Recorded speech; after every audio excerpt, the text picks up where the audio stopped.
नमस्कार, मी LP उगिले police flash न्यूजमध्ये आपलं हार्दिक स्वागत आहे. मित्रांनो, उदगीर विधानसभा निवडणुकीची एकूण धावपळ सुरू झालेली आहे. सर्व राजकीय पक्षांनी आपापले उमेदवार शोधायला सुरुवात केलेली आहे. असं असलं तरी प्रत्यक्ष लढत ही महाविकास आघाडी आणि महायुती यांच्या दरम्यानच होईल अशी चर्चा आहे. महायुतीकडून तर नामदार संजय बनसोडे हे जवळपास निश्चित असे उमेदवार आहेत. मात्र महाविकास आघाडीकडून कोण? तुतारी घेऊन भालेराव साहेब येतात की हाताचा पंजा घेऊन उषा कांबळे येतात, याकडे सर्वांचं लक्ष आहे. कारण उदगीर विधानसभा मतदारसंघ हा काँग्रेस पक्षाकडे सोडला जाईल किंवा सोडावा अशी विनंती माजी पालकमंत्री आमदार अमित विलासराव देशमुख यांनी काँग्रेसच्या श्रेष्ठीच्या समोर असंख्य जनसमुदायाला साक्ष ठेवून केलेली आहे. या मागणीवरून उदगीरमध्ये काँग्रेसचे कार्यकर्ते जोमाने प्रचाराच्या मोहिमेत लागलेले आहेत. या प्रचार मोहिमेमुळे काँग्रेसमध्ये चैतन्याचं वातावरण निर्माण झालेलं आहे.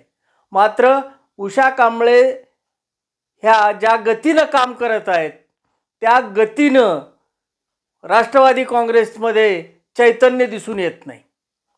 खैर, उद्या उमेदवारी कुणाला हा जरी महत्त्वाचा प्रश्न असला तरीही आमदार अमित विलासराव देशमुख यांच्या सांगण्यानुसार काँग्रेसला उमेदवारी मिळाली तर निश्चितच लढत तगडी होईल.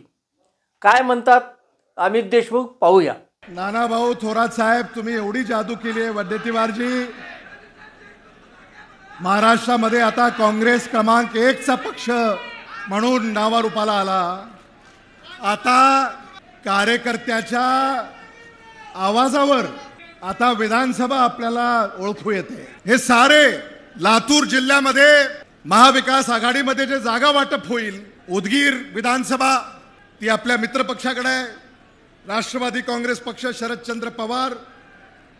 पण उदगीर विधानसभेमध्ये ग्रामपंचायती असतील, सोसायट्या असतील, नगरपालिका असेल, पंचायत समित्या असतील, जिल्हा परिषद असेल, मार्केट कमिटी असेल, स्थानिक स्वराज्य संस्थांचं हे सारं जाळं काँग्रेस पक्षाचं आहे. आणि म्हणून उदगीर विधानसभा या वाटाघाटीमध्ये उदगीर विधानसभा आपण काँग्रेस पक्षाला सोडून घ्यावी अशी आमच्या सगळ्यांची आपल्याकडे मागणी आहे.